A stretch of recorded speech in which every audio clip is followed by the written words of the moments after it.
وَلَقَدْ أَرْسَلْنَا نُوحًا إِلَىٰ قَوْمِهِ إِنِّي لَكُمْ نَذِيرٌ مُّبِينٌ أَلَّا تَعْبُدُوا إِلَّا اللَّهَ إِنِّي أَخَافُ عَلَيْكُمْ عَذَابَ يَوْمٍ أَلِيمٍ صدق اللہ العظیم۔ سورہ ہود میں بھی اب جیسا کہ پہلے عرض کیا جا چکا ہے 6 رکوع جو ہیں انباء الرسل پر مشتمل ہیں۔ جیسا کہ اس سے پہلے کئی مرتبہ عرض کر چکا ہوں، یہ 6 رسولوں کے حالات ہیں جو قرآن مجید میں کئی بار آئے ہیں۔ سب سے پہلے حضرت نوح علیہ السلام، پھر حضرت ہود، پھر حضرت صالح، پھر حضرت لوط، پھر حضرت شعیب اور پھر حضرت موسیٰ علیہ السلام۔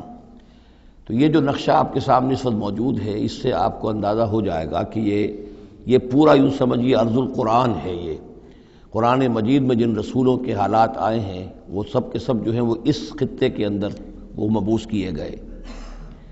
یہ داہنی طرف جو ہے وہ جو خلیج فارس ہے، یہ خلیج فارس سیدھا اوپر اگر لکیر چلی جائے گی اور ادھر سے یہ جو بحر قلزم ہے، اس کے جو یہ اوپر جا کے 2 کھاڑیاں بن گئی ہیں، تو وہ جو ہے خلیج عقبہ آخر میں اوپر اس سے لکیر جائے گی۔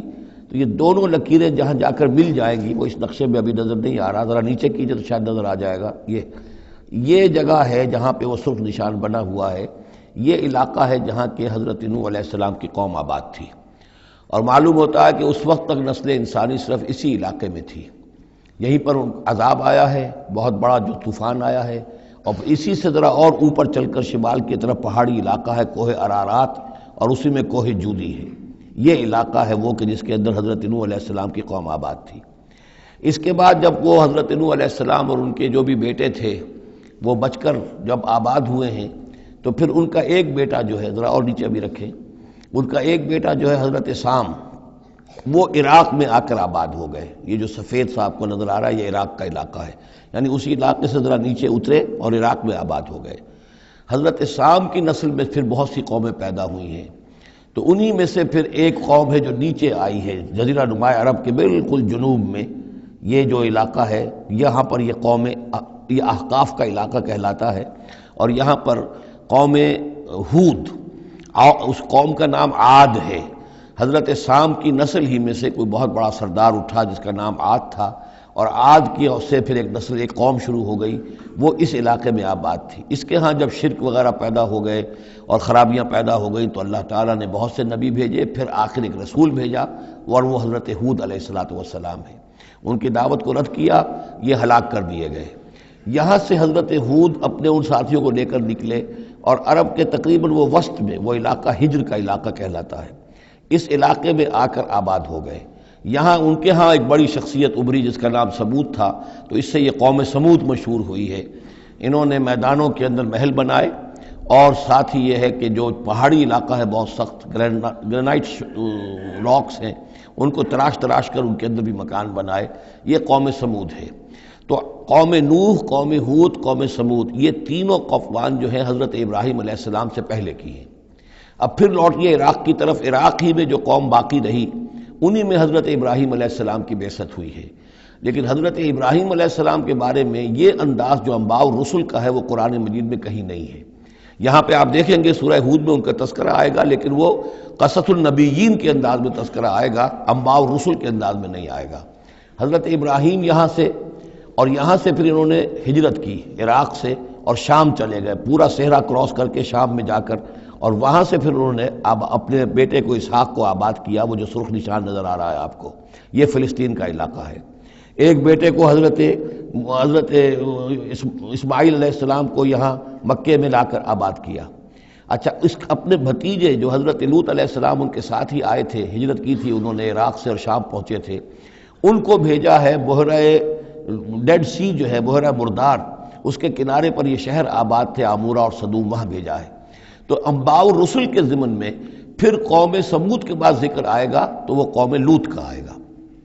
البتہ حضرت ابراہیم علیہ السلام ہی کی ایک تیسری بیوی قطورہ، ان کی اولاد میں سے مدین نام کے بھی ایک تھے، اور ان سے جو قوم چلی قوم مدین، وہ خلیج عقبہ کے داہنی طرف جو ہے مشرق میں، یہ یہاں آباد ہوئے۔ یہ علاقہ ہے ان کا جہاں پہ کہ حضرت شعیب علیہ السلام کو بھیجا گیا، اور خلیج کے قریب لے جائیے، خلیج کے قریب اس علاقے میں یہ مدین کا علاقہ ہے۔ اس میں حضرت شعیب علیہ السلام بھیجے گئے۔ اب یہ جو سینائی پیننسولا ہے، اس کو نقشے کو ذرا ہٹائیے داہنی طرف، ادھر لے جا، ادھر داہنی طرف ہٹائیں، تو ادھر جو ہے مصر ہے، وہ دریائے نیل نظر آ رہا ہے۔ یہاں سے یوں جو ہے حضرت یوسف علیہ السلام، چونکہ اب سورہ ہود کے بعد سورہ یوسف بھی آ جائے گی، تو حضرت یوسف علیہ السلام کو جب کہ ان کے بھائیوں نے کنویں میں پھینکا ہے اور وہ پھر قافلہ ان کو لے گیا ہے مصر، اور وہ پھر ذریعہ بن گئے پوری اس قوم کے مصر میں آنے کا، تو یہاں پھر حضرت موسیٰ علیہ السلام کی بعثت ہوئی ہے مصر میں۔ تو کل یہ علاقہ ہے کہ جن میں وہ انبیاء اور رسل جو ہیں مبعوث ہوئے ہیں کہ جن کا ذکر اکثر و بیشتر قرآن میں آتا ہے۔ لیکن جیسا کہ میں نے عرض کیا تھا، اس کا یہ مطلب نہیں ہے کہ صرف یہی رسول اور نبی آئے ہیں، دنیا میں اور بھی بہت سے نبی اور رسول آئے، لیکن قرآن میں تذکرہ انہی کا کیا گیا ہے کہ جن کا تذکرہ ان لوگوں کی اپنی روایات میں موجود تھا، جن کے ناموں سے یہ واقف تھے، لہذا انہی کے حوالے سے قرآن تو کتاب ہدایت ہے۔ ویسے تو ایک رسول کے قصے میں بھی وہ ساری ہدایت موجود ہے، اور 6 رسولوں کے قصوں میں بھی وہ ہدایت موجود ہے۔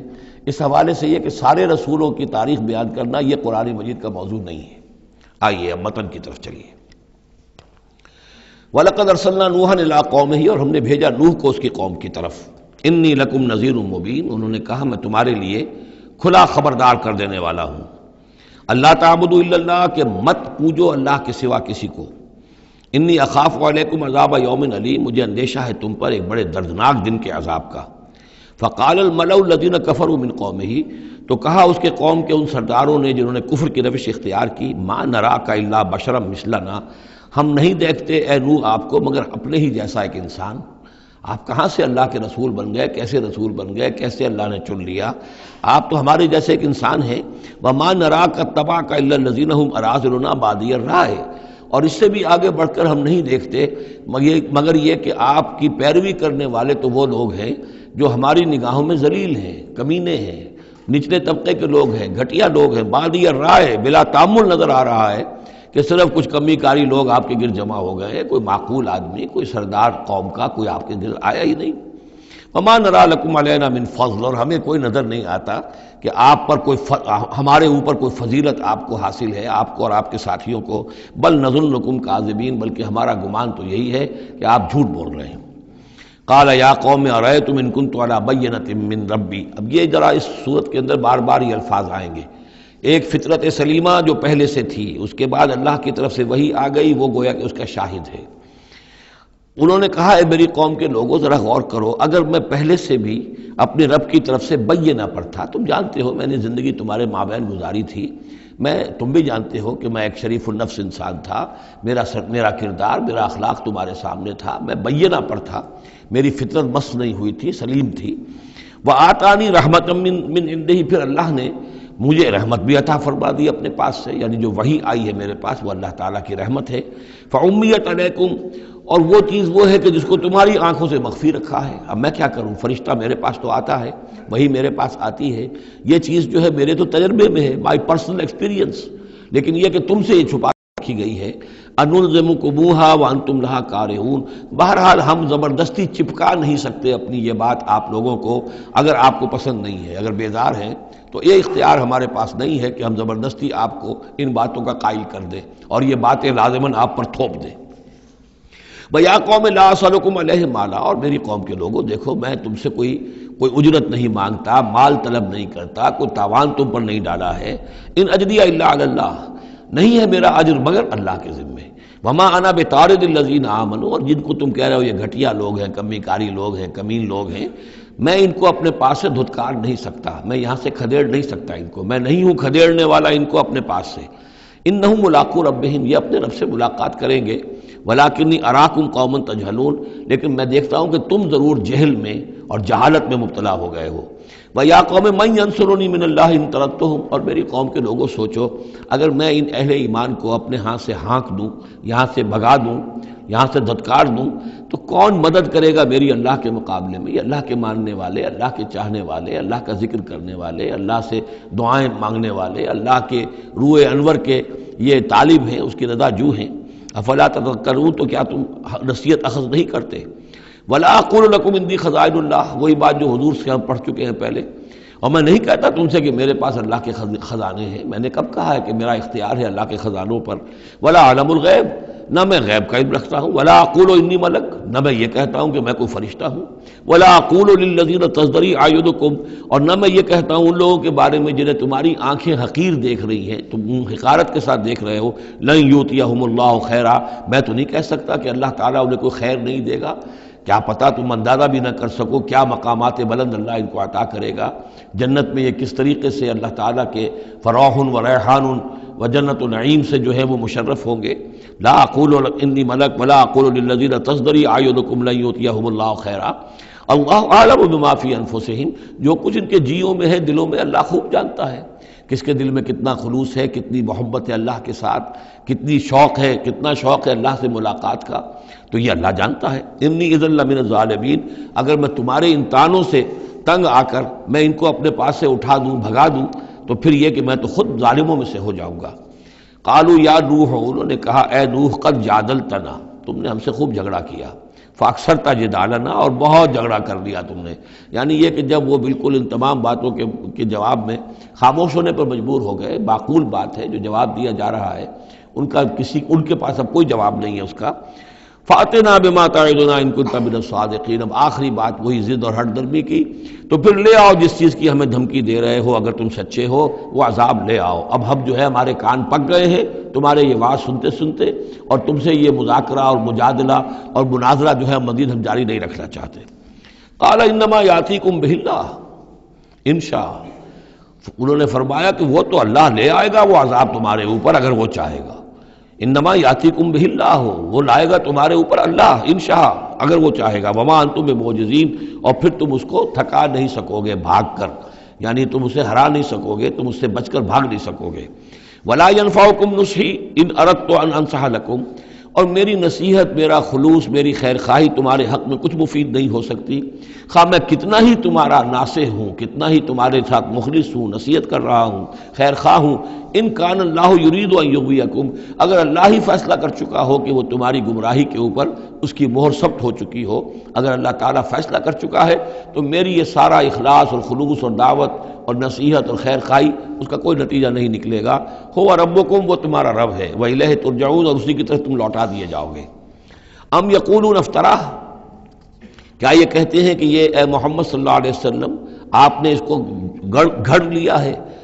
قل ان افتریتہ فعلی اجرامی، اب یہاں درمیان میں حضرت نوح علیہ السلام کی بات چل رہی ہے اور آگے بھی چلے گی، لیکن درمیان میں ایک جملہ معترضہ ہے۔ یہ ساری باتیں ہیں نبی جو آپ کو ہم وحی کے ذریعے سے بتا رہے ہیں، یہ ساری جو گفت و شنید ہوئی تھی حضرت نوح علیہ السلام کے اور ان کی قوم کے درمیان، آپ کو کیسے معلوم ہوئی؟ آپ نے گھڑ لی ہے؟ آپ کو کوئی فکشن ہے، کوئی سٹوری ہے، کیا ہے؟ نہیں، یہ تو اللہ تعالیٰ کی طرف سے ہے۔ قل ان افتریتہ، کہہ دیجئے اگر میں نے یہ گھڑی ہوئی ہوں یہ چیزیں، فعلی اجرامی، تو پھر یہ میرا جرم ہوگا، اس کا وبال مجھ پر آئے گا، وانا بریء مما تجرمون، ورنہ پھر یہ ہے کہ جو جرم تم کر رہے ہو، جھٹلا رہے ہو، تو میں اس سے بری ہوں۔ وأوحی الی نوح، اور وحی کر دیا گیا نوح کی جانب، انہ لن یؤمن من قومک الا من قد آمن، اب کوئی اور شخص ایمان نہیں لائے گا تمہاری قوم میں سے سوائے ان کے جو ایمان لا چکے ہیں۔ فلا تبتئس بما كانوا يفعلون، سو اب جو کچھ وہ کر رہے ہیں آپ اس پر افسوس نہ کریں اور غمگین نہ ہوں۔ واصنع الفلک بأعیننا ووحینا، اور اب آپ کشتی تیار کیجئے، کشتی بنائیے ہماری نگاہوں کے سامنے، یعنی ہم دیکھ رہے ہیں اور ہمارے انسٹرکشنز کے مطابق، ووحینا معلوم ہوتا کہ اللہ تعالیٰ کی طرف سے ہر یعنی سٹیپ پر ان کو وحی آ رہی ہے، اور کہ اس طرح کرو، اتنی لمبی بناؤ، ایسی لکڑیاں تیار کرو، بِأَعْيُنِنَا وَوَحْيِنَا، ہماری نگاہوں کے سامنے اور ہماری ہی انسٹرکشنز کے مطابق، وحی کے مطابق۔ وَلَا تُخَاطِبْنِي فِي الَّذِينَ ظَلَمُوا، اب دیکھنا جو ظالم ہیں ان کے بارے میں مجھ سے خطاب نہ کرنا، مجھ سے دعا نہ کرنا، مجھ سے بات نہ کرنا کہ فلاں جو ہے یہ میرا عزیز ہے اور فلاں میرا رشتہ دار ہے، اب جو بھی ظالم ہے اس کے بارے میں تمہاری طرف سے کوئی نرم بات نہ آئے۔ انہم مغرقون، اب یہ سب کے سب غرق کیے جائیں گے۔ وَيَصْنَعُ الْفُلْكَ، اب وہ نقشہ دیکھیے آپ چشم تصور سے، خشکی پر بیٹھے ہوئے ہیں اور حضرت نوح علیہ السلام آس پاس سمندر کہیں ہے ہی نہیں اور وہ کشتی بنا رہے ہیں۔ وَيَصْنَعُ الْفُلْكَ، اور وہ بنا رہے کشتی۔ وَكُلَّمَا مَرَّ عَلَيْهِ مَلَأٌ مِّن قَوْمِهِ سَخِرُوا مِنْهُ، جب بھی ان کی قوم کے سردار ان کے پاس سے گزرتے تھے وہ مذاق اڑاتے تھے کہ معلوم ہوتا اب تک تو ہم سمجھتے تھے کہ بہرحال یہ کچھ شاید بات بنا رہا ہے، جھوٹ بول رہا ہے، کیا کر رہا ہے، اب تو معلوم ہوتا بالکل ہی مت ماری گئی، اب کوئی جو ہے ہوش ٹھکانے نہیں رہے۔ تو وہ ہنستے تھے. سخروا منہ قال ان تسخروا منا فإنا نسخر منکم کما تسخرون. حضرت نوح فرماتے تھے کہ تم اگر ہم سے اب اس تمسخر کر رہے ہو، مذاق اڑا رہے ہو، تو وہ وقت قریب آنے والا ہے کہ ہم تمہارا مذاق اڑائیں گے جیسے کہ تم مذاق اڑا رہے ہو ہمارا. فسوف تعلمون من یاتیہ عذاب یخزیہ، تو تم عنقریب جان لو گے کہ کون ہے وہ جن پر کہ عذاب آتا ہے جو ان کو رسوا کر دے گا. ویحل علیہ عذاب مقیم، اور اس پر اترے گا وہ عذاب کے جو قائم رہنے والا ہے اور دائمی ہے. حتیٰ اذا جاء امرنا وفارت تنور، یہاں تک کہ جب ہمارا حکم آ گیا اور جوش مارا تنور نے. اب یہ جو ہے جہاں تک اس کا یعنی جیوگرافیکل یا جیولوجیکل جو بھی اس کا پس منظر ہے، اس کے ضمن میں ایچ جی ویلز نے جو بات کہی ہے وہ میں آپ کو بتا دینا چاہتا ہوں. اس کا کہنا یہ ہے کہ میڈیٹرینین کا جو اس کی سطح وہ بہت بلند تھی، اور ساحل کے ساتھ ساتھ جو ہے اس کے جو مشرقی ساحل ہے اس کا جو شام کا اور فلسطین کا، تو یہاں پر جو ہے وہ اونچے پہاڑ تھے. جیسے کراچی کے بارے میں بھی کہا جاتا ہے کہ کراچی کے بعض علاقے جو ہیں وہ سطح سمندر سے نیچے ہیں، لیکن ساحل کے ساتھ ساتھ اونچا علاقہ ایسا ہے کہ جو سمندر کو روکے ہوئے. اگر کسی جگہ پر ایسا ہو تو اگر کہیں کوئی ایک سوراخ بھی ہو جائے تو یہ ایسا ہی ہے جیسے کسی بڑے بند میں سوراخ ہو جائے. اگر خدا نہ خواستہ کہیں تربیلا ڈیم میں یا کہیں کوئی اور اس طریقے کی بات ہو جائے تو پھر جو تباہی آئے گی اس کا آپ اندازہ کر لیجئے. تو ان کا کہنا یہ ہے کہ وہ سیلاب جو آیا ہے تو میڈیٹرینین میں وہ جو اس کا ساحلی علاقہ تھا اس میں سے کہیں وہ راستہ نکلا ہے پانی کا اور پھر سمندر آیا ہے، اور وہ سمندر جو ہے پورے مڈل ایسٹ کے علاقے کے اوپر جو ہے اس کے اوپر وہ پانی سمندر کی شکل بن گیا ہے. یہ ہے ان کی تعویل. اس لیے کہ تاریخی طور پر اور طبقات الارض کا جو علم ہے وہ بتاتا ہے کہ اس پورے علاقے میں ایک بہت بڑے وسیع پیمانے پر فلڈ کے آثار موجود ہیں. وہ آثار جو ہیں وہ ایسے ہیں کہ اس پورے علاقے کے اندر وہ فلڈ آیا تھا، اور اس کی یہ توجیہ ہے جو وہ لوگ کرتے ہیں. بہرحال اس میں تین چیزیں ہوئی ہیں. ایک تو یہ کہ کسی ایک جگہ سے کوئی تنور ہو سکتا ہے کہ کوئی سوراخ جو ہے، جیسے کہ آپ کو معلوم ہے بڑے بڑے جو بند ہیں ان میں بعض اوقات صرف جو چوہوں کے بل ہوتے ہیں ان کی وجہ سے سوراخ ہو جاتے ہیں. نہروں کے کناروں میں جو بند ٹوٹتا ہے نہر کا، تو کہیں کوئی چوہوں نے کوئی سوراخ کیا ہوتا، اس میں سے پانی بہنا شروع ہوا اور نہر ٹوٹ گئی. اسی طریقے سے ہو سکتا ہے کہ کسی تنور کے اندر سے پہلی مرتبہ پانی نکلا ہو. پھر یہ کہ زمین کے بھی اللہ تعالیٰ نے جو ہے وہ کھول دیے سوتے، اور آسمان سے بھی پانی برسا. تو یہ پانی جو ہے زمین کا اور آسمان کا پھر مل گیا، اور اس طریقے سے وہ عظیم جو ہے سیلاب آیا جس سے کہ وہ پوری قوم ہلاک ہو گئی. اور وہ کشتی جو ہے وہ بہت عرصے تک تیرتی رہی اس سمندر کے اوپر، اور پھر ہوتی ہوئی وہ کوہ ارارات میں اس کی جو ایک چوٹی ہے جودی، اس پر جا کر ٹک گئی. واللہ عالم. ابھی اس پر مزید ضرورت ہے اصل میں کام کرنے کی. ویسے یہ خبریں بھی ہیں کہ بعض اوقات کوئی کشتی نما چیز دیکھی گئی ہے. یہ علاقہ جو ہے اصل میں کہ جو جہاں پہ ترکی کی سرحد ملتی ہے روس کے ساتھ، ادھر وہ آذربائیجان وغیرہ کا علاقہ ہے، ادھر پھر یہ ترکی ہے، اوپر روس کا علاقہ جو ہے، تو اس میں ادھر سے راستہ جو ہے بہت دشوار گزار ہے، چڑھ نہیں سکتے. روس کی طرف سے راستہ ہے، اس کی چوٹیوں پر بعض پائلٹس نے کہیں دیکھا ہے اور خبر دی ہے کہ کوئی بہت بڑی کشتی قسم کی شے جو ہے وہ کسی چوٹی کے اوپر رکھی ہوئی ہے. اور قرآن مجید چونکہ بار بار کہتا ہے کہ ہم اسے برقرار رکھیں گے، ایک وقت آئے گا کہ وہ لوگوں کے لیے ایک نشانی بن کر ظاہر ہوگی، تو اس سے معلوم ہوتا ہے کہ وہ کشتی اب بھی وہاں پر موجود ہے اور انسان جو ہے اس تک رسائی حاصل کرے گا. وَيَصْنَعُ الْفُلْكَ فَكُلَّمَا مَرَّ وَفَارَ التَّنُّورُ حَتَّىٰ إِذَا جَاءَ أَمْرُنَا وَفَارَ التَّنُّورُ، جب ہمارا حکم آ پہنچا اور جوش مارا تنور نے، ابل پڑا تنور. قُلْ نَحْمِلْ فِيهَا مِنْ كُلِّ زَوْجَيْنِ اثْنَيْنِ، تو ہم نے کہا اے نوح اپنی اس کشتی میں تمام حیوانات کا ایک ایک جوڑا رکھ لو، وَأَهْلَكَ، اور اپنے گھر والوں کو بھی، اپنے گھر والے اہل و عیال کو، إِلَّا مَنْ سَبَقَ عَلَيْهِ الْقَوْلُ، سوائے آپ کے اہل و عیال میں سے وہ کہ جن کے بارے میں پہلے حکم گزر چکا ہے. یہ حضرت نوح کے خاندان میں سے ایک ان کی بیوی اور اسی بیوی کا بیٹا یام، تین بیٹے ان کے ساتھ بچے ہیں جو اہل ایمان تھے، حام، سام اور یافس. سام کی اولاد ہے وہ جو نیچے تمام ہم نے ابھی نقشہ دیکھا ہے، حضرت ابراہیم بھی سامی ہیں، اور یہ قوم عاد بھی سامی، قوم سمود بھی سامی، یہ سیمیٹک ریسز کہلاتی ہیں. لیکن یہ کہ حضرت حام کی اولاد، اب وہ اس تفصیل میں نہیں جا سکتا، اور حضرت یافس کی اولاد یہ اور دوسرے علاقوں میں جا کر آباد ہو گئے. یہ جو نیچے کی طرف اترے ہیں یہ حضرت سام کی نسل ہے. چوتھا بیٹا ان کا تھا یام، یا اس کا ایک خطاب اور بھی تھا کنعان، اور اس کی جو ماں تھی تو یہ مشرک تھے اور یہ اہل ایمان کے ساتھ شریک نہیں تھے، لہذا یہ کشتی میں شامل نہیں ہوئے. تو آپ اب رکھ لیجئے، سوار کرا لیجئے اپنی کشتی میں من کل زوجین اثنین، ہر نوع کا ایک ایک جوڑا، تمام حیوانات میں سے، وَأَهْلَكَ، اور اپنے گھر والوں کو، إِلَّا مَنْ سَبَقَ عَلَيْهِ الْقَوْلُ، مگر سوائے اس کے کہ جن کے اوپر پہلے سے حکم ہو چکا ہے، وَمَنْ آمَن، اور باقی جتنے بھی اہل ایمان آپ کے ہیں ان سب کو بھی سوار کر لیجئے، وَمَا آمَنَ مَعَهُ إِلَّا قَلِيلٌ، اور نہیں ایمان لائے تھے ان کے ساتھ مگر بہت ہی کم، نہ ہونے کے برابر۔ قلیل جو ہے انگریزی میں اے لٹل اور دی لٹل، ان دونوں میں جو فرق ہے، یہاں قلیل جو ہے دی لٹل کے معنی میں آیا ہے کہ بالکل نہ ہونے کے برابر۔ وقال اركبوا فيها بسم الله مجريها ومرساها، اور حضرت نوح نے فرمایا اب سوار ہو جاؤ اس میں، اللہ کے نام کے ساتھ ہی ہے اس کا چلنا بھی اور اس کا لنگر انداز ہونا بھی، اللہ ہی اس کو چلائے گا بھی جب تک یہ پانی میں تیرتی رہے گی، اور اللہ ہی کے حکم سے یہ لنگر انداز ہوگی جہاں بھی اللہ کی مشیت ہوگی کہ یہ لنگر انداز ہو جائے۔ ان ربی لغفور الرحیم، یقین میرا رب غفور الرحیم ہے۔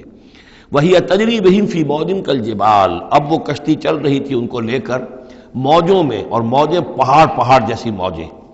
ونادى نوح ابنہ، اور نوح نے پکارا اپنے بیٹے کو، اسی کو یام کو یا کنعان کو، وکان فی معزل، اور وہ ایک کنارے کی طرف تھا، یا بنی ارکب معنا، اے میرے بیٹے آؤ ہمارے ساتھ شریک ہو جاؤ، ولا تکن مع الکافرین، اور کافروں کا ساتھ نہ دو، کافروں کے ساتھ نہ رہو بلکہ ہماری کشتی میں آ جاؤ۔ قال سآوی الی جبل یعصمنی من الماء، اس نے کہا نہیں نہیں، میں ابھی اس پہاڑ کے اوپر چڑھ جاؤں گا، میں وہاں پہنچ جاؤں گا، وہ مجھے پانی سے بچا لے گا۔ قال لا عاصم اليوم من امر اللہ الا من رحم، حضرت نوح نے فرمایا نہیں، آج کے دن کوئی شے بچانے والی نہیں ہے اللہ کے امر سے سوائے اس کے جس پر اللہ ہی رحم فرما دے۔ وحال بینہم الموج، اور اسی گفتگو کے دوران ایک بڑی سی موج حائل ہوئی ان کے مابین، فکان من المغرقین، اور وہ بیٹا جو ہے ان کی نگاہوں کے سامنے غرق ہو گیا۔ وقیل یا ارض ابلعی ماءک، اور کہہ دیا گیا اے زمین اپنے پانی کو نگل جا، واپس پانی زمین کے اندر جذب ہو جائے۔ کتنا وقت لگا ہوگا یہ اللہ بہتر جانتا ہے، لیکن یہ آخر کار جو شکل بنی ہے کہ زمین کے اندر پانی جذب ہو گیا جو زمین سے آیا تھا۔ وَيَا سَمَاءُ أَقْلِعِي، اور اے آسمان تو بھی اب تھم جا، جو بھی بارش آنی تھی، جو اس طوفان کے لیے، اس کو بھی اختتام کا حکم ہو گیا۔ وَغِيضَ الْمَاءُ، اور پانی سکھا دیا گیا۔ وَقُضِيَ الْأَمْرُ، اور فیصلہ چکا دیا گیا۔ وَاسْتَوَتْ عَلَى الْجُودِيِّ، اور وہ کشتی جو ہے جودی پہاڑ کے اوپر جا کر رک گئی۔ وقیل بعدا للقوم الظالمین، اور کہہ دیا گیا ہلاکت اور دوری ہے اس قوم کے لیے کہ جو ظالم تھی، یعنی اب اس کا نسیہ منسیہ ہو گئی، اب اس کا نام و نشان موجود نہ رہا۔ ونادى نوح ربہ، اور پکارا نوح نے اپنے رب کو، فقال رب ان ابنی من اہلی، انہوں نے کہا پروردگار میرا بیٹا میرے اہل میں سے تھا، اور تیرا وعدہ تھا میرے اہل کو بچا لے گا۔ وَإِنَّ وعدَكَ الْحَقُّ، اور تیرا وعدہ سچا ہے۔ وَأَنْتَ أَحْكَمُ الْحَاكِمِينَ، اور یقیناً تو تمام حاکموں میں سب سے بڑا اور سب سے منصف اور سب سے عادل حاکم ہے۔ قال یا نوح انہ لیس من اہلک، انہوں نے، اللہ نے جواب دیا ہے نوح وہ تمہارے اہل میں سے نہیں ہے۔ انہ عمل غیر صالح، اس کے اعمال، اس کا کردار، اس کے عقائد، اس کے نظریات غیر صالح ہیں۔ فلا تسألن ما لیس لک بہ علم، تو اب مجھ سے ان چیزوں کے بارے میں سوال نہ کرو جس کے لیے تمہارے پاس کوئی علم نہیں ہے۔ انی اعوذک ان تکون من الجاہلین، اور میں تمہیں نصیحت کر رہا ہوں کہ تم جاہلوں میں سے نہ بن جاؤ۔ یہاں وہ یاد کر لیجئے سورہ انعام کی آیت 35، اس میں حضور سے کہا گیا تھا فلا تکونن من الجاہلین، میں نے اس وقت بھی نوٹ کرا دیا تھا کہ یہ سخت ترین الفاظ یا حضور سے فرمائے گئے ہیں سورہ انعام میں، اور یہاں پر سورہ ہود میں یہ آئے ہیں حضرت نوح علیہ السلام سے خطاب کرتے ہوئے، انی اعوذک ان تکون من الجاہلین۔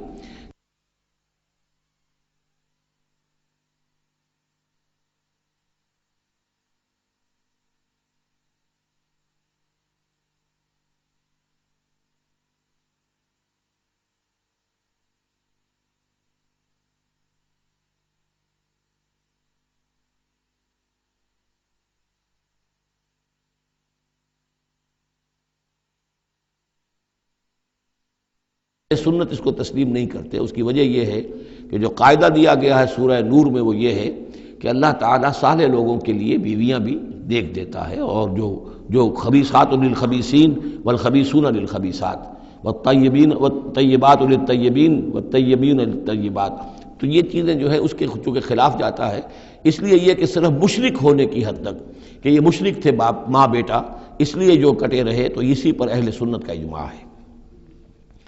قال رب انی اعوذ بک ان اسألک ما لیس لی بہ علم، حضرت نوح نے عرض کیا پروردگار میں تیری پناہ طلب کرتا ہوں اس سے کہ میں تجھ سے ایسی بات کا سوال کروں جس کے لیے کہ میرے پاس کوئی علم نہیں ہے، وَإِلَّا تَغْفِرْ لِي وَتَرْحَمْنِي، اور اگر تو نے مجھے معاف نہ فرما دیا اور رحم نہ فرمایا، اکم من الخاسرین، تو میں تو ہو جاؤں گا خسارہ پانے والوں میں۔ قیل یا نوح اہبط بسلام منا وبرکات علیک، ہم نے کہا نوح اب اترو، اس کشتی سے اترو، بسلام منا، ہماری طرف سے سلامتی کے ساتھ، وبرکات، اور برکتوں کے ساتھ، علیکا، جو تم پر بھی ہوں گی، وعلی امم ممن معک، اور ان امتوں پر بھی ہماری یہ برکات ہوں گی کہ جو ان لوگوں کے ساتھ، جو ان کی نسل سے وجود میں آئیں گی جو تمہارے ساتھ ہیں۔ تو گویا کہ نسل انسانی بعد میں عام خیال یہی ہے کہ حضرت نوح علیہ السلام کے 3 بیٹوں ہی سے چلی ہے، باقی اگر کچھ لوگ تھے بھی ان کے ساتھ تو وہ ایسے تھے کہ جن کی کوئی نسل آگے نہیں چلی ہے، بلکہ یہ دنیا کی جو نسلیں اس وقت دنیا میں ہیں نوع انسانی، وہ یہ حضرت یافس، حضرت حام اور حضرت سام کی نسل ہی سے ہیں۔ یہ خیال ہے، واللہ عالم، یقین کے ساتھ نہیں کہا جا سکتا، ویسے میرا اپنا رجحان بھی اسی طرف ہے۔ حضرت یافس کی اولاد جو ہے وہ یہ جو پہاڑی علاقہ ہے، جیسا کہ ابھی آپ نے نقشے میں دیکھا تھا، اس سے اوپر جو ہے یہ سینٹرل ایشیا کے پہاڑ ہیں، اس پہاڑ کو کراس کیا انہوں نے، اور وہ جو پھر میدانی علاقہ ہے روس کا، اور اس کی طرف سے ہوتے ہوتے وہ سیرائے گوبی سے ہوتے ہوئے چین کا، تو حضرت یافس کی اولاد ادھر پھیل گئی ہے، یورپ سے لے کر اور چائنا تک، یہ سب یافس کی نسل ہے۔ حضرت حام کی اولاد مشرق اور مغرب میں چلی گئی، اسی پہاڑی سلسلے کے دامن میں ہوتی ہوئی، ایک شاخ ان کی ایران ہوتے ہوئے بھارت چلی گئی، انڈیا چلی گئی، سندھ اور ہند، اور ایک شاخ جو ہے سینائی پیننسولا کراس کر کے یہ سوڈان اور مصر چلی گئی۔ یہ ہے حضرت حام کی نسل میں سے۔ یہ عام طور پر جو ہمارے پرانے ماہرین انساب ہیں ان کا کہنا یہ ہے۔ انہی میں سے معلوم ہوتا ہے کہ جو یہ یورپین ہیں، جو کہ انڈو ایرانین جو کہلاتے ہیں ایرینز، تو یہ ایرینز جو ہے یہ سب حضرت حام کی اولاد میں سے معلوم ہوتے ہیں۔ ان میں سے گریکس بھی ہیں، اور ان میں رومنز بھی ہیں، اور ان میں جرمنز بھی ہیں۔ باقی جو ہے نسلیں جو ہیں یہ اینگلو سیکسنز، یہ ہیں حضرت یافسی کے نسل سے، جو اوپر سے جا کر اور یہ اسکینڈینیوین کنٹریز سے ہو کر پھر نیچے اترے ہیں یورپ کی طرف۔ تو یہ جو ناردرنرز کہلاتے ہیں، دی نارڈک ریسز، شمالی اقوام جو ہے، اینگلو سیکسنز ان میں سے ہیں، لیکن جو مشرقی یورپ کی یہ اقوام ہیں، یہ اصل میں یہ بھی آریائی نسل جو ہے حضرت حام کی نسل میں سے، واللہ عالم۔ تو یہاں وہ الفاظ آ گئے تھے، قال یا نوح اہبط بسلام منا وبرکات علیک وعلی امم ممن معک، ان امتوں اور قوموں پر بھی سلامتی اور برکات جو ان میں سے ہوں گی جو تمہارے ساتھ ہیں، تمہارے ساتھ جو اس کشتی میں سوار ہیں، وَأُمَمٌ سَنُمَتِّعُهُمْ، اور کچھ اور قومیں بھی ہوں گی، فرقے ہوں گے جنہیں ہم کچھ سامان دیں گے دنیا کا، ثُمَّ يَمَسُّهُم مِّنَّا عَذَابٌ عَلِيمٌ، اور پھر ان کے اوپر ہماری طرف سے ایک بڑا زبردست عذاب آئے گا، جیسے کہ پھر قوم ہود پر اور قوم صالح پر آیا ہے۔ تِلْكَ مِنْ أَنْبَاءِ الْغَيْبِ نُوحِيهَا إِلَيْكَ، یہ غیب کی خبروں میں سے ہے جو وحی کر رہے ہیں ہم آپ کی جانب، اے محمد صلی اللہ علیہ وسلم۔ وَمَا كُنْتَ تَعْلَمُهَا أَنْتَ وَلَا قَوْمُكَ، اور نہیں جانتے تھے آپ ان کو، نہ آپ نہ آپ کی قوم ان سے واقف تھی، من قبل هذا، اس سے پہلے، فاصبر، تو اے نبی صبر کیجئے، ان العاقبۃ للمتقین، یقیناً آخری انجام جو ہے وہ بھلا ہوگا اہل تقوی ہی کا۔ وَإِلَىٰ عَادٍ أَخَاهُمْ هُودًا، یہ سام کی نسل کی ایک شاخ جو نیچے اتری ہے اور یہ پہنچ گئی ہے جزیرہ نمائے عرب کے تقریباً جو ساؤدرن ڈیزرٹ ہے جو آج کا، اس کے اندر، اور عاد کی قوم کی طرف ہم نے بھیجا اخاہم ہودا، ان کے بھائی ہود کو، قال یا قوم اعبدوا اللہ ما لکم من الہ غیرہ ان انتم الا مفترون، انہوں نے کہا میری قوم کے لوگوں تمہارا کوئی الہ اللہ کے سوا نہیں ہے، اور یہ باقی تم نے نام گھڑ لیے ہیں، کوئی اور معبود نہیں ہے، کسی کی حقیقت نہیں ہے۔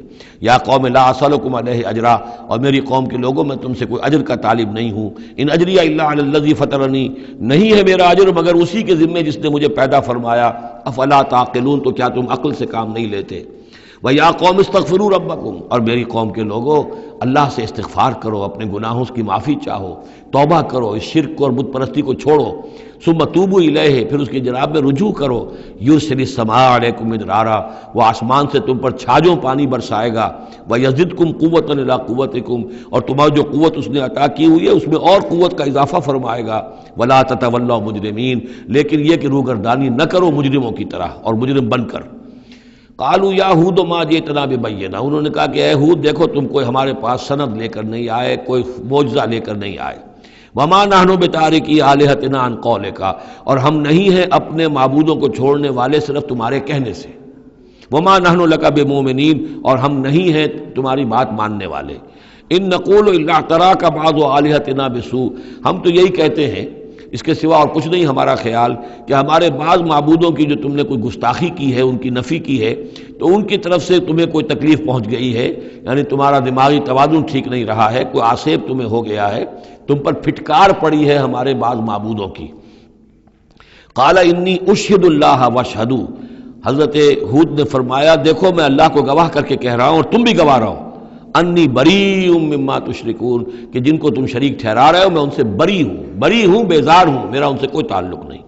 وہی بات جو حضرت ابراہیم نے فرمائی تھی کہ مجھے ان کا کوئی خوف نہیں، من دونہ ہی، اس کے سوا تم جو شرک کر رہے ہو، فکیدونی جمیعا، تو تم سب کے سب مل کر میرے خلاف جو چاہو کارروائی کر لو، کیدونی، جو چالیں چلنی چاہے چل لو، ثم لا تنظرون، مجھے کوئی مہلت نہ دو، انی توکلت علی اللہ ربی و ربکم، میں نے تو توکل کیا ہے اپنے رب پر، اللہ پر جو میرا بھی رب ہے اور تمہارا بھی رب ہے، ما من دابۃ الا هو آخذ بناصیتها، نہیں ہے کوئی بھی جاندار مگر یہ کہ اس کی پیشانی جو ہے اللہ ہی کے ہاتھ میں ہے۔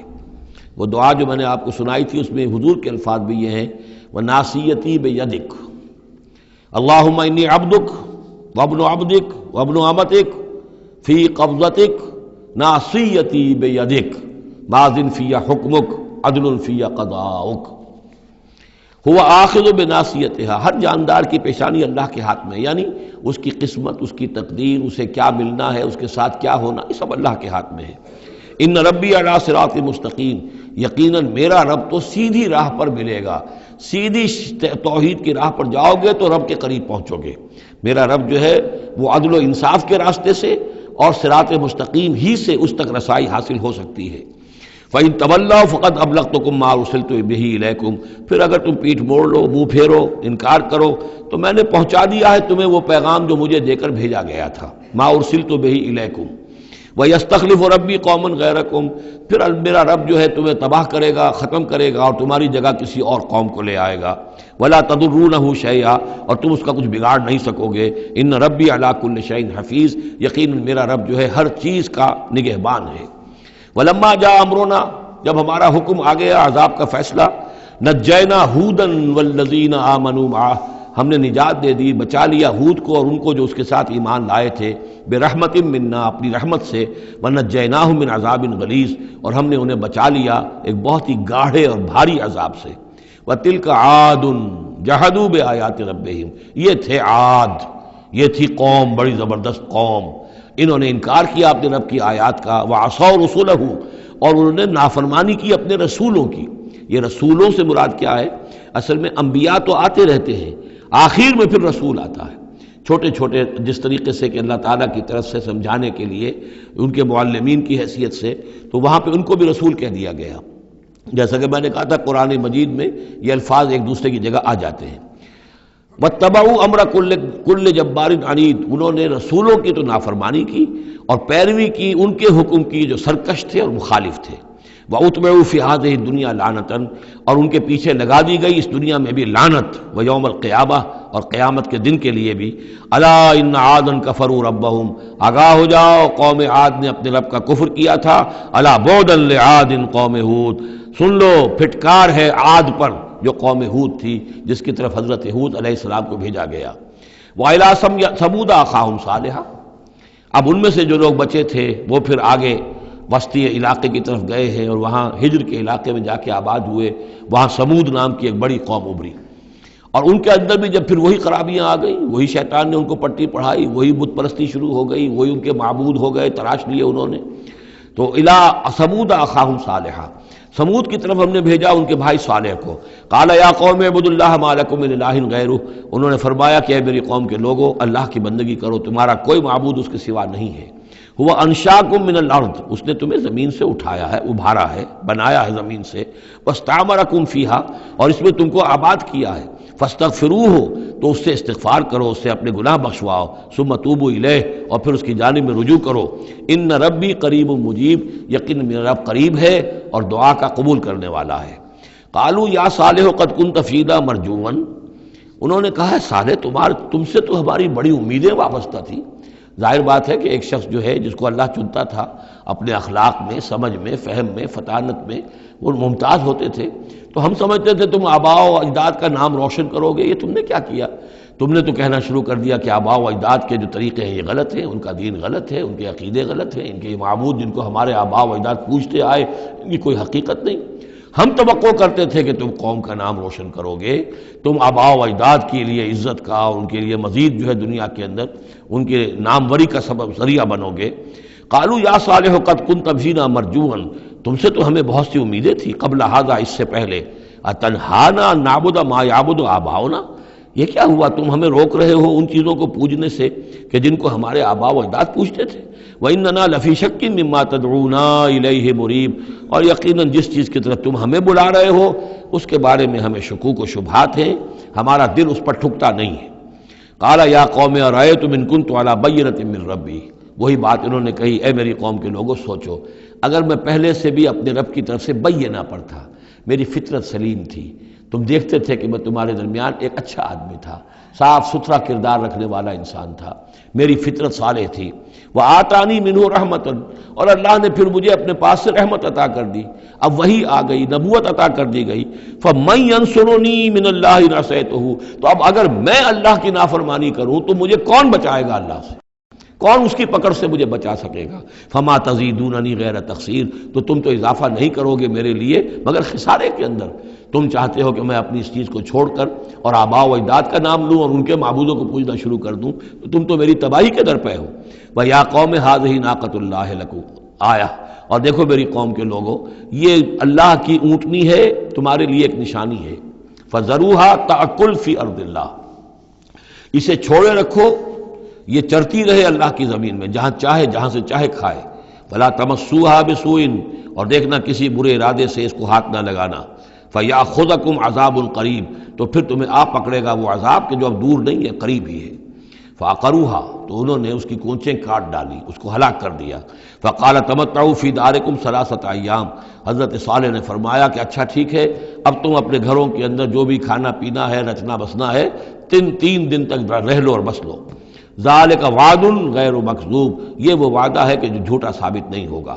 فلما جاء امرنا، تو جب ہمارا وہ فیصلہ آ گیا، ہماری بات آ گئی، ہمارا حکم پہنچ گیا، نجینا صالحا والذین آمنوا معہ، ہم نے نجات دی صالح کو بھی اور ان لوگوں کو جو ان کے ساتھ ایمان لائے تھے، برحمت منا، اپنی خاص رحمت سے، ومن خزی یومئذ، اور اس دن کی رسوائی سے اللہ ہم نے انہیں بچا لیا. ان ربک هو القوی العزیز، یقیناً آپ کا پروردگار زور والا ہے، زبردست ہے. وَأَخَذَ الَّذِينَ ظَلَمُوا الصَّيْحَةُ، اور ان ظالموں کو، مشرکوں کو، کافروں کو پکڑ لیا ایک ہولناک آواز نے، ایک چنگھاڑ آئی. فَأَصْبَحُوا فِي دِيَارِهِمْ جَاثِمِينَ، تو وہ اپنے گھروں کے اندر اوندھے پڑے رہ گئے. كَأَن لَّمْ يَغْنَوْا فِيهَا، ایسے ہو گئے جیسے کبھی یہاں آباد تھے ہی نہیں، کبھی یہاں کوئی رہتا تھا ہی نہیں. أَلَا إِنَّ ثَمُودَ كَفَرُوا رَبَّهُمْ، آگاہ ہو جاؤ، سمود نے اپنے رب کا کفر کیا. الا بعدا لثمود، آگاہ ہو جاؤ، پھٹکار ہے سمود پر. وَلَقَدْ جَاءَتْ رُسُلُنَا بِإِبْرَاهِيمَ بِالْبُشْرَىٰ، اب یہاں حضرت ابراہیم کا ذکر آ رہا ہے. میں نے کہا تھا کہ 3 رسول پری ابراہمک، نوح، ہود، صالح. 3 رسول کو ہم کہہ سکتے ہیں پوسٹ ابراہمک، اگرچہ ان میں سے ایک جو ہیں وہ ہم عصر ہیں. حضرت لوط حضرت ابراہیم علیہ السلام ہی کے بھتیجے ہیں، انہی پر ایمان لائے تھے، ان کے ساتھ ہی انہوں نے ہجرت کی تھی. پھر ان کے بعد شعیب، وہ بھی حضرت نوح حضرت ابراہیم کی نسل سے ہیں. پھر جو بھی بنی اسرائیل تھے ان میں موسیٰ بھیجے گئے، وہ بھی حضرت ابراہیم کی نسل سے ہیں. آخری رسول محمد صلی اللہ علیہ وسلم وہ بھی ابراہیم کی نسل سے ہیں. لیکن یہ کہ ان میں سے 3 کا ذکر کرنے کے بعد اب ابراہیم کا ذکر ہو رہا ہے. یہاں سورہ انعام میں وہاں جو پہلا جوڑا تھا حضرت ابراہیم کا ذکر وہ اس انباء الرسل میں سے بالکل نکال کر لے گئے تھے اور وہ قصص النبیین کے انداز میں سورہ انعام میں آ گیا تھا۔ یہاں اس جوڑے میں فرق یہ ہے کہ حضرت ابراہیم کا ذکر بھی یہاں شامل کر دیا گیا، لیکن فرق وہی ہے، یہ وہ انباء الرسل کا نہیں، حضرت نوح، حضرت ہود، حضرت صالح، حضرت لوط، حضرت شعیب کے انداز میں ذکر نہیں ہے، بلکہ ایک انداز ہے کہ حضرت لوط علیہ السلام جن شہروں کی طرف بھیجے گئے تھے اور اس کی وہاں پہ بسنے والوں نے ان کی بات ماننے سے انکار کیا، تو جو عذاب الہی لے کر جو فرشتے آئے تھے جنہیں بھیجا گیا تھا، وہ پہلے آئے حضرت ابراہیم کے ہاں، اور وہاں حضرت اسحاق کی ولادت کی انہوں نے خوشخبری دی حضرت سارہ کو۔ بس یہ ایک واقعہ بیان کیا درمیان میں، ورنہ اصل مسئلہ جو ہے وہ حضرت لوط کا شروع ہوگا۔ انباء الرسل کے اعتبار سے جو معاملہ ہے وہ حضرت لوط کا واقعہ ہے۔ وَلَقَدْ جَاءَتْ رُسُلُنَا إِبْرَاهِيمَ بِالْبُشْرَىٰ، اور ہمارے فرشتادے، ہمارے ایلچی فرشتے ہمارے بھیجے ہوئے آئے ابراہیم کے پاس بشارت دینے کے لیے۔ قالوا سلاما، انہوں نے آ کر کہا سلام۔ قال سلام، حضرت ابراہیم نے بھی سلام کا جواب سلام سے دیا۔ فما لبث ان جاء بعجل حنیذ، تو پھر ذرا بھی دیر نہ کی، فوراً گئے اور ایک تلا ہوا بچڑا ان کی ضیافت کے لیے لا کر سامنے رکھ دیا۔ فلما رأى أيديهم لا تصل إليه، تو جب انہوں نے دیکھا کہ ان کا تو ہاتھ آگے بڑھ ہی نہیں رہا، اس بچڑے کا گوشت کھانے کے لیے آمادہ ہی نہیں ہے، نکرہم، تو اب وہ کچھ کھٹکے دل میں کہ یہ ہیں کون۔ اس زمانے میں رواج یہ ہوتا تھا کہ دشمن جب آتے تھے کسی کو قتل کرنے کے لیے تو اس کا نمک نہیں چکھتے تھے، نمک خوار ہو جائیں گے تو پھر کیسے قتل کریں گے۔ تو ایک تو اندیشہ یہ ہوا کہ یہ کسی برے ارادے سے آئے ہیں جو میری یہ ضیافت قبول نہیں کر رہے۔ نکرہم واوجس منہم خیفہ، اور ان کے دل میں، حضرت ابراہیم کے دل میں ان کی طرف سے ایک خوف پیدا ہو گیا۔ قالوا لا تخف، انہوں نے کہا نہیں آپ ڈریے نہیں، انا ارسلنا الی قوم لوط، اصل میں تو اللہ کے ہم فرشتے ہیں، بھیجے گئے ہیں قوم لوط کی طرف، اب وہ آخری فیصلہ اس کا جو ہے وہ ہمیں چکانا ہے۔ وامرأتہ قائمۃ فضحکت، ادھر کہیں حضرت سارہ بھی پیچھے کہیں کھڑی ہوئی ہوں گی پردے کے پیچھے، وہ اس پر ہنس پڑی۔ مطلب یہ کہ حضرت ابراہیم کی جو حالت انہوں نے دیکھی کہ میرا شوہر خوفزدہ ہو گیا تھا، تو اس کے اوپر کچھ ان کا معاملہ ہوا، فضحکت، وہ ہنسی۔ فبشرناہا باسحاق، تو ہم نے انہیں بشارت دی اسحاق کی، یعنی فرشتوں نے ان کو بشارت دی اسحاق کی۔ حضرت اسماعیل کی ولادت ہو چکی ہے، لیکن حضرت اسماعیل کو تو حضرت ابراہیم جا کر چھوڑ آئے ہیں اور وہ تو مکے میں آباد ہے۔ حضرت سارہ کی اولاد ہوئی نہیں تھی، اصل جو خاندانی بیوی تھی ان کی وہ تو حضرت سارہ تھی۔ حضرت ہاجرہ جو ہیں وہ تو بادشاہ مصر نے ان کی خدمت میں ان کو پیش کیا تھا، اسی لیے ان کو لونڈی بھی کہہ دیتے ہیں، یہ حالانکہ وہ شہزادی تھی، وہ بادشاہ کے ہاں شاہی خاندان کی خاتون تھی ہاجرہ سلام علیہا، لیکن یہ کہ یہ یہودی کہتے ہیں کہ وہ تو لونڈی تھی، کنیز تھی۔ تو چونکہ اولاد نہیں ہوئی تھی حضرت سارہ کے ہاں، تو حضرت سارہ ہی نے کہہ کر پھر حضرت ابراہیم سے کہا تھا کہ آپ تعلق قائم کریں ہاجرہ سے، شاید اللہ تعالیٰ آپ کو ہاجرہ سے اولاد دے دے۔ لیکن جب وہ اولاد ہو گئی حضرت اسماعیل، تو پھر وہ جو عورت کی ایک فطرت ہے اور مزاج ہے، تو ان کے لیے کھلنے لگی یہ بات کہ مجھے اللہ نے اولاد نہیں دی۔ اب ظاہر بات ہے کہ حضرت ابراہیم کی توجہ زیادہ ہو گئی ہوگی حضرت ہاجرہ کی طرف، اپنے بیٹے کی طرف، تو پھر وہ ذریعہ بن گیا کہ انہوں نے کہا کہ انہیں چھوڑ کر آؤ، اور اللہ کے حکم سے حضرت ابراہیم نے حضرت ہاجرہ کو اور حضرت اسماعیل کو وہاں بیت اللہ کے پاس، یا بیت اللہ جہاں بعد میں تعمیر ہونا تھا اس کی صرف بنیادیں اس وقت تھیں لیکن کوئی نشان اور نہیں تھا، وہاں چھوڑ دیا۔ اب یہاں جو ہے اولاد ہو رہی ہے، ان کی بشارت دی جا رہی ہے، تو حضرت اسحاق چھوٹے ہیں حضرت اسماعیل سے۔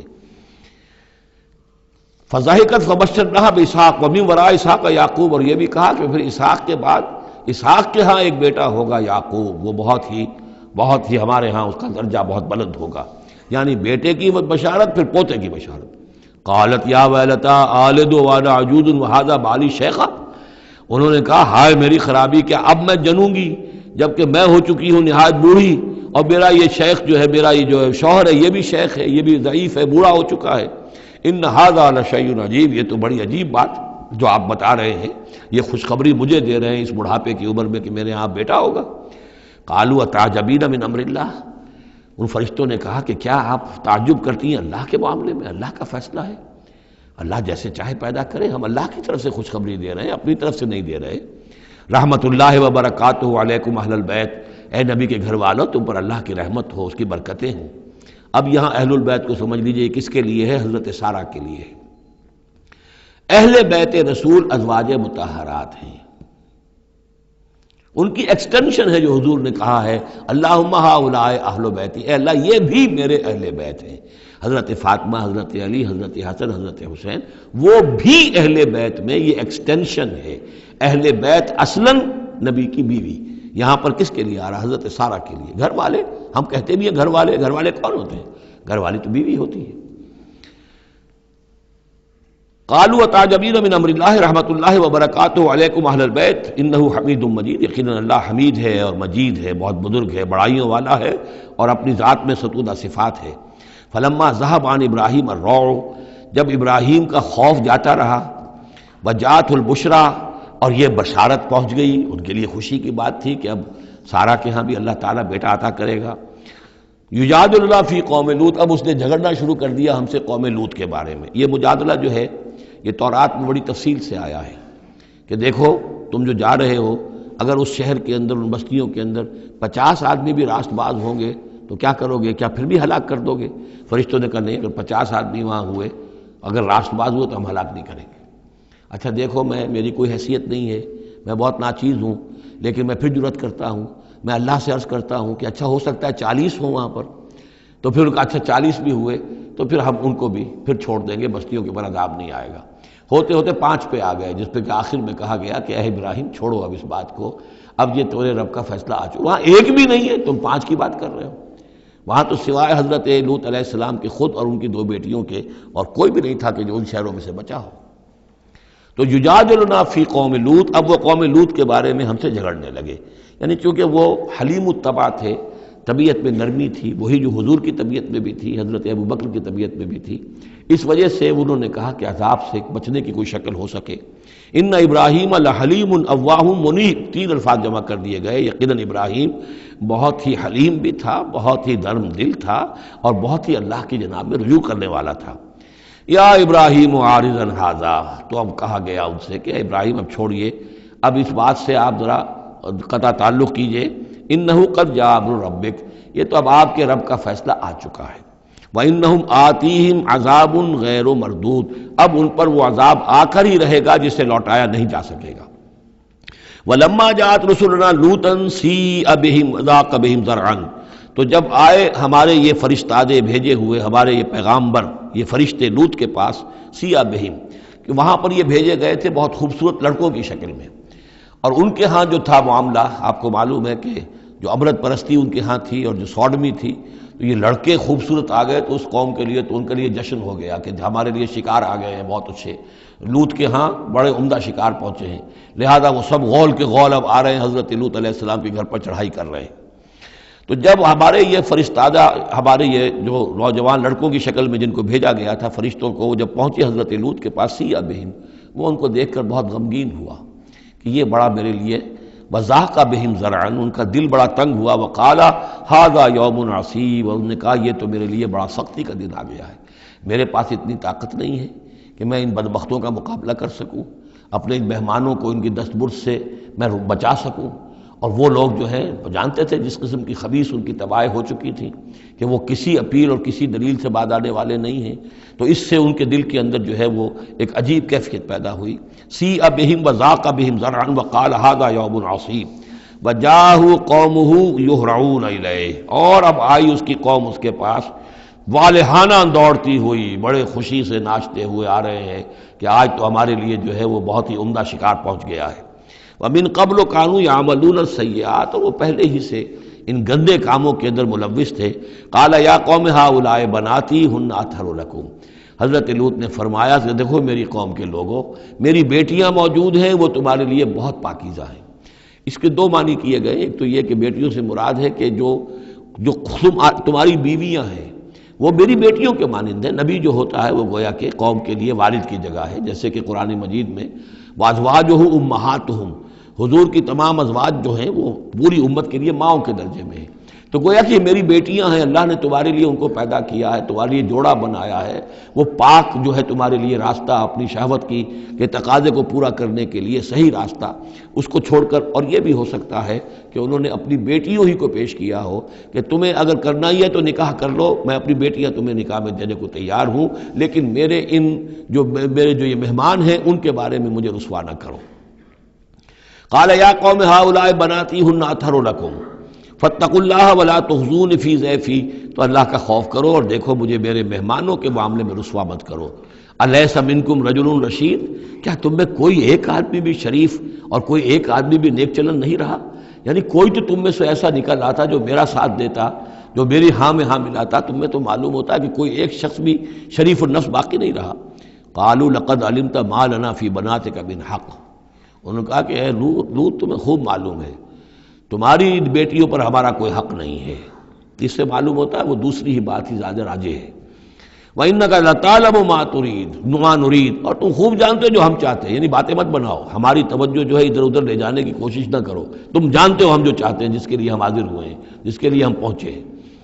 قَالَ لَوْ أَنَّ لِي بِكُمْ قُوَّةً، انہوں نے کہا کاش کہ میرے پاس تمہارے مقابلے کے لیے کوئی طاقت ہوتی، او آوی الی رکن شدید، یا میں کوئی قلعہ ایسا ہوتا جس میں مضبوط میں جا کر پناہ لے لیتا اور تم سے اپنے آپ کو اور اپنے مہمانوں کو بچا لیتا۔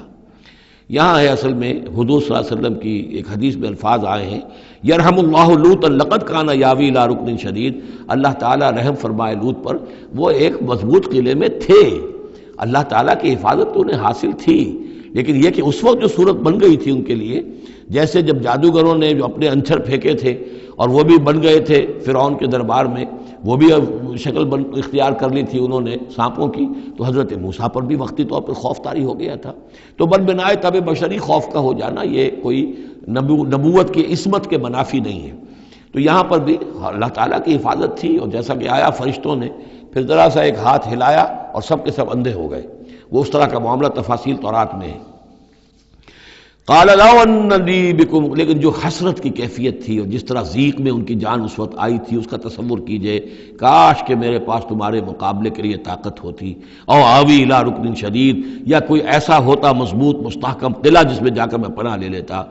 قالوا یا لوط انا رسول ربک، ان فرشتوں نے کہا اے لوط گھبرائیں نہیں، ہم آپ کے رب کے پیغامبر ہیں، بھیجے ہوئے ہیں، لن یصلوا الیک، یہ آپ تک پہنچ ہی نہیں پائیں گے، آپ کو کوئی گردن نہیں پہنچا سکیں گے، آپ بالکل اطمینان رکھیں۔ فَأَسْرِ بِأَهْلِكَ بِقِطْعٍ مِنَ اللَّيْلِ، اور بھی رات کا ایک حصہ جو باقی ہے اس میں آپ اپنے اہل کو لے کر، اپنے گھر والوں کو لے کر نکل جائیے اس بستی سے۔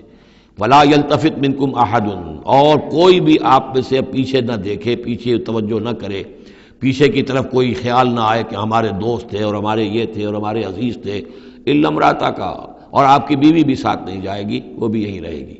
یہ دو بیویاں ہیں جلیل القدر پیغمبروں کی، جن کا ذکر پھر آئے گا بڑی وضاحت کے ساتھ سورہ تحریم میں۔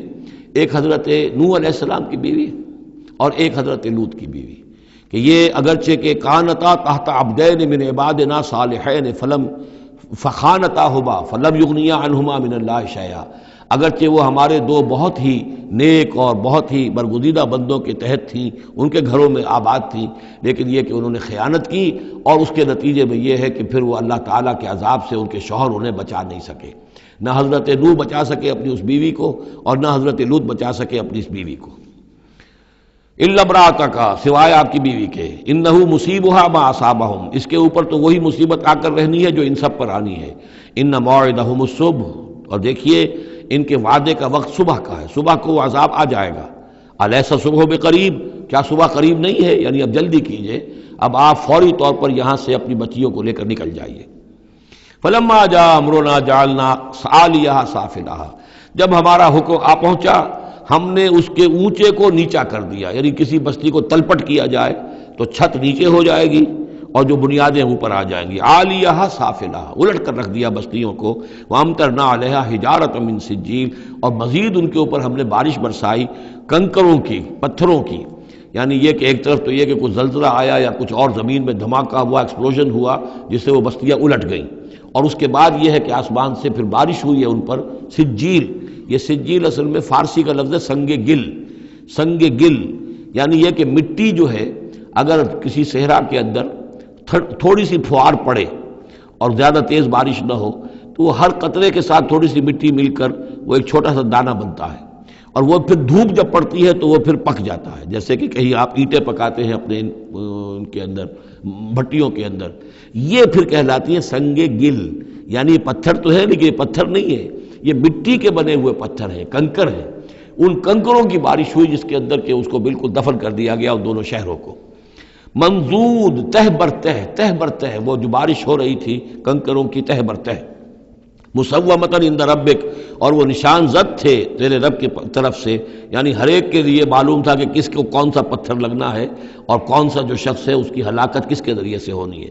وما ہی من الظالمین ببعید، اور یہ ان ظالموں سے کوئی زیادہ دور نہیں ہے، یعنی جو مشرکین مکہ ہیں، جو قریش ہیں اور عرب کے جو مشرک ہیں، ان سے یہ بستیاں کوئی دور تو نہیں ہیں، اس لیے کہ یہ جب جاتے تھے فلسطین کی طرف اپنے قافلے لے کر تو یہاں سے گزرتے تھے۔ قوم سمود کا مسکن بھی ان کے راستے میں آتے تھے، قوم مدین کا علاقہ بھی ان کے راستے میں آتا تھا، پھر یہ عمورہ اور صدوم کی بستیوں کے جو ہے یہ بھی کچھ ان کے جو آثار باقی رہ گئے تھے وہ بھی آتے تھے۔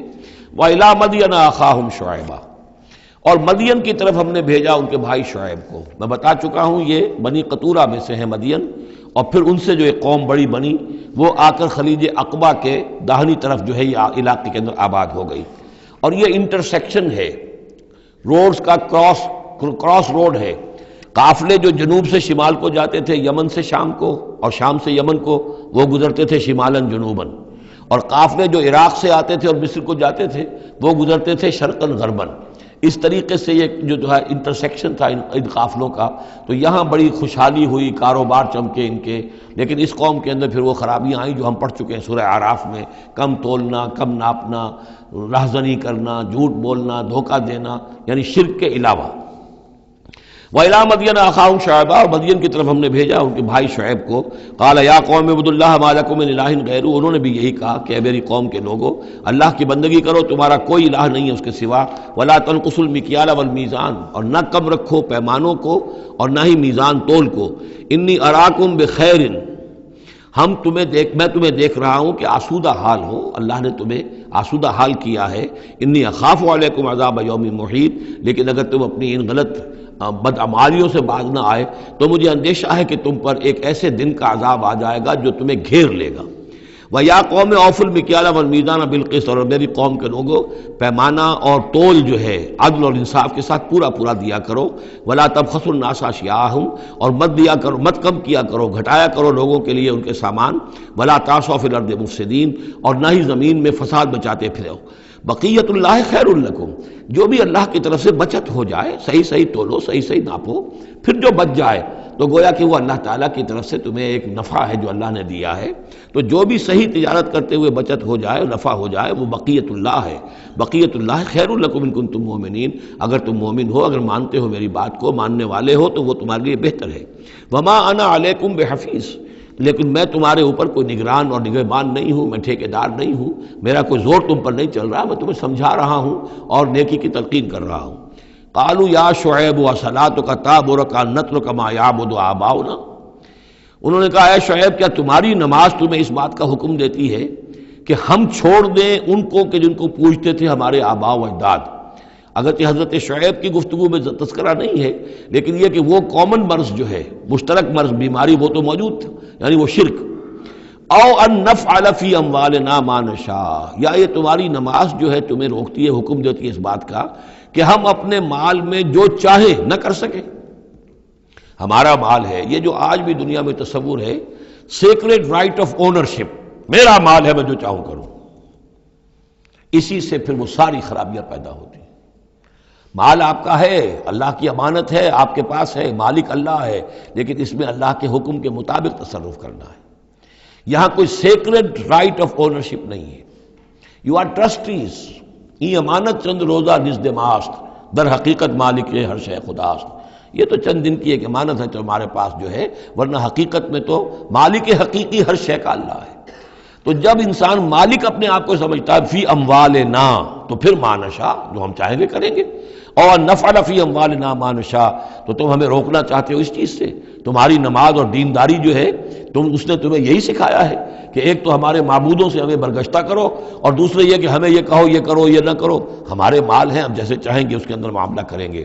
انک لانت الحلیم الرشید، ہاں ایک ہی تم ہی تو رہ گئے ہو کہ جو بہت نیک ہو، باوقار ہو، باقی تم ہم پر تنقیدیں کر رہے ہو، ہمیں کہہ رہے ہو کہ ہم غلط کام کر رہے ہیں۔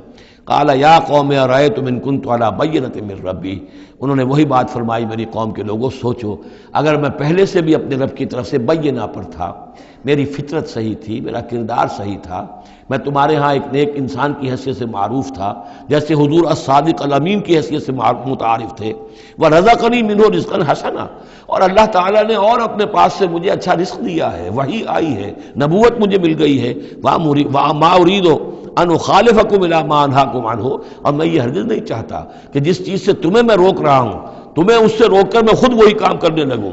ان اريد الا الاصلاح، میں نہیں چاہتا سوائے اصلاح کے، مستطاعت ہو، جتنا بھی میرے امکان میں ہو، وما توفیقی الا باللہ، اور میری توفیق تو ہے تو اللہ ہی کی طرف سے ہے، جو بھی میرے اندر ہمت ہے، جو بھی استقامت ہے، اور جو بھی مجھ سے کام بن رہا ہے وہ اللہ کی طرف سے ہے۔ علیہ توکلت، تو میں نے اسی پر توکل کیا ہے، وإلیہ انیب، اور اسی کی طرف میرا رجوع کرنا ہے۔ بارک اللہ لی ولکم فی القرآن العظیم ونفعنی وإیاکم بالآیات والذکر الحکیم۔